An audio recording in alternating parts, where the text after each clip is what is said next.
Free energy now.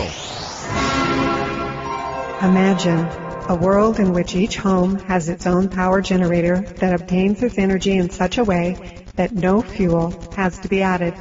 Imagine every vehicle being able to run without ever stopping for fuel. Imagine each appliance having its own power source that never has to be recharged. That is the world of the future.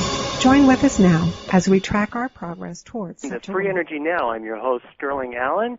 You can join us online at freeenergynow.net and get a past lineup of speakers as well as see who's coming down the pike and see our call-in numbers if you're listening live so you can join us during the question and answer session.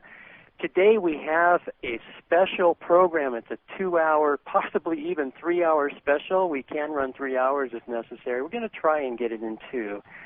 The first session, the first half of the show will be me interviewing Jack Durbin.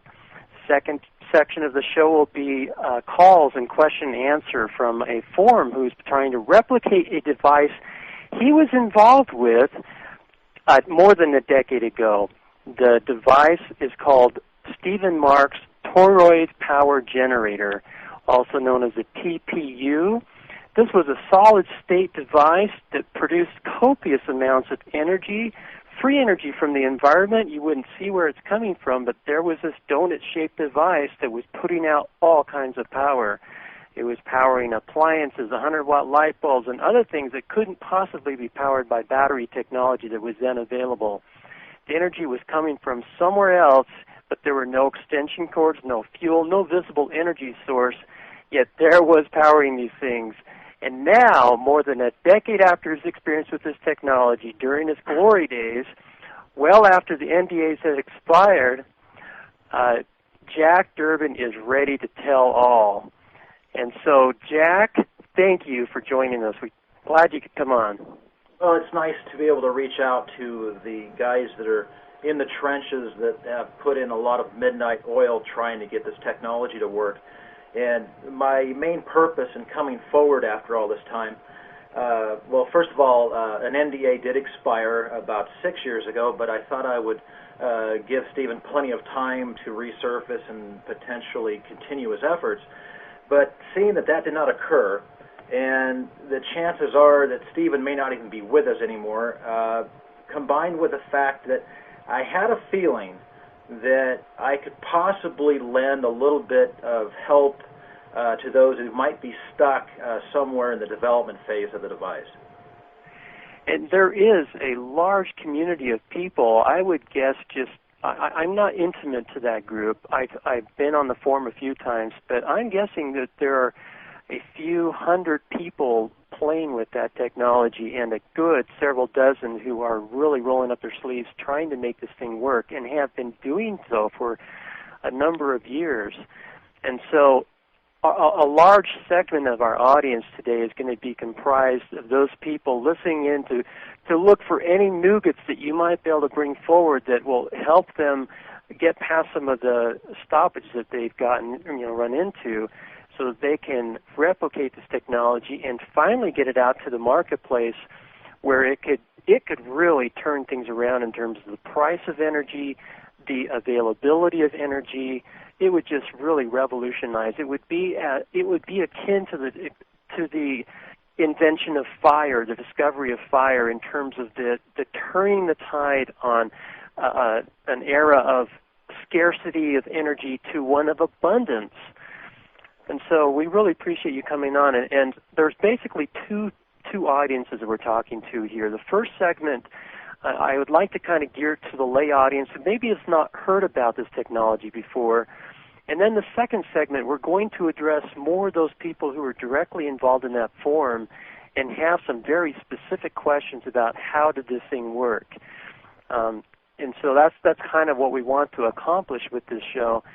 Let's start out by asking, and we do have a whole list of questions that people have posted in preparation for this show. There's been a lot of interest in anticipation of this show.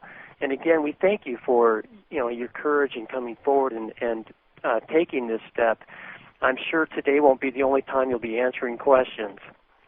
Well, I appreciate the term courage because as a seasoned inventor and scientist, product developer of 30 years, it's risky to come forward and say, yes, I witnessed this device and it did work, because everyone in my industry would think I'm a kook, but that's not important anymore. In other words, I have enough track record behind me now and enough products on the market, 21 patents, either issued or pending.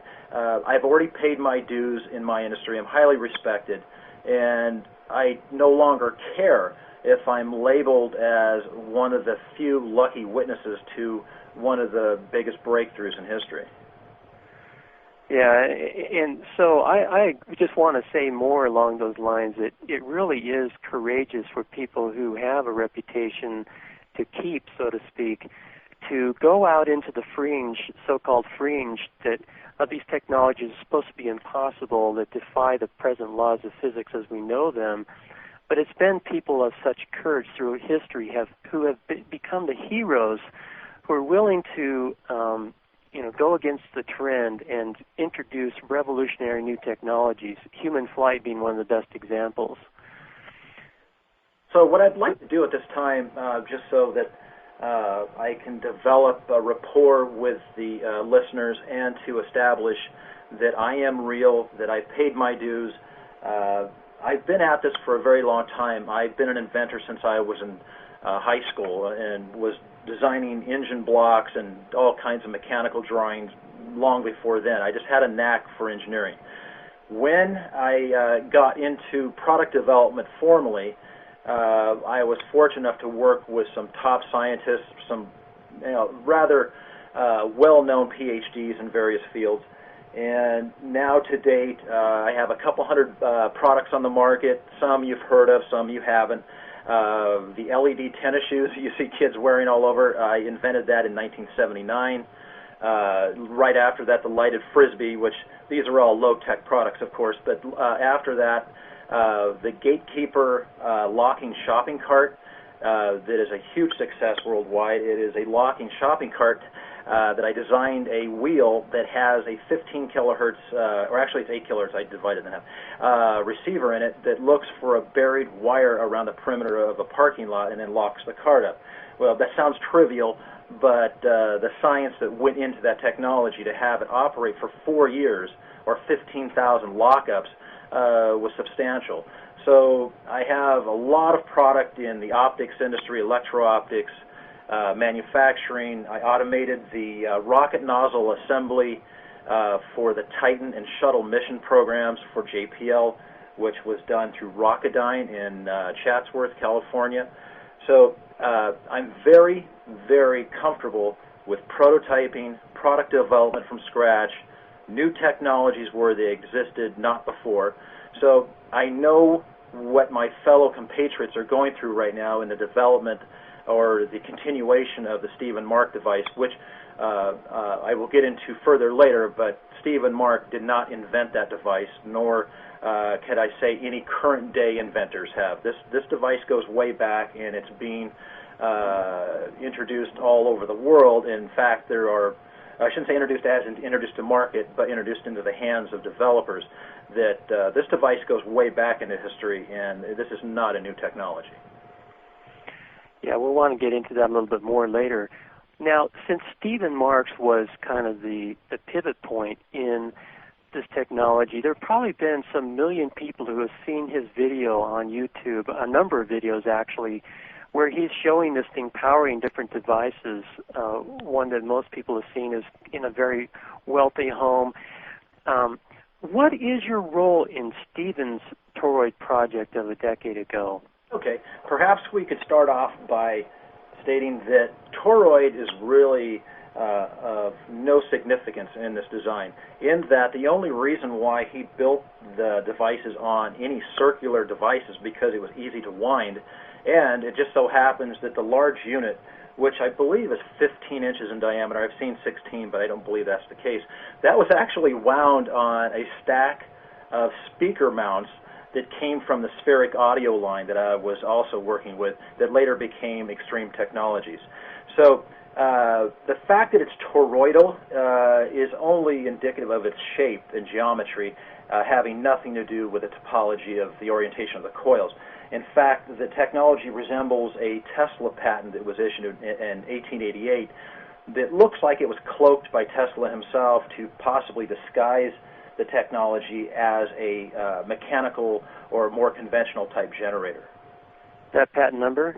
I don't have it in front of me, but it's in my files. In fact, I identified it very early in the process when I first witnessed the device that it looked familiar to me because I'm a big fan of Tesla, and it looked like one of his devices. It did issue in 1888, and I don't... 381970.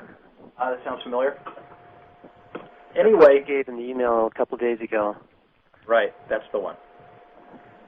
So, where would you like to go from here? Because there's a very interesting story behind Steve and Mark, and I don't want to destroy his character in front of the world here, but you guys need to know the ones that are really fighting hard to get this technology out.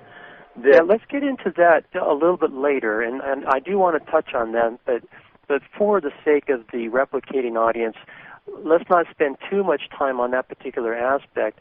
Where I'd like to go next is the question of how were you involved and how well did that technology work? Okay, well, as a product developer, I had a shop over in Laguna Niguel, which is about 20 miles to the south of the Lemon Heights mansion where Stephen was set up. And his associate, in fact, we'll get into what that relationship was between Stephen and this gentleman later, but he reached me through the Yellow Pages of all places, because I haven't advertised there in probably 10 years since, but he reached me through the Yellow Pages, said he had a top secret project that needed help, and we met at my office, and then before long he disclosed to me that it was a free energy device.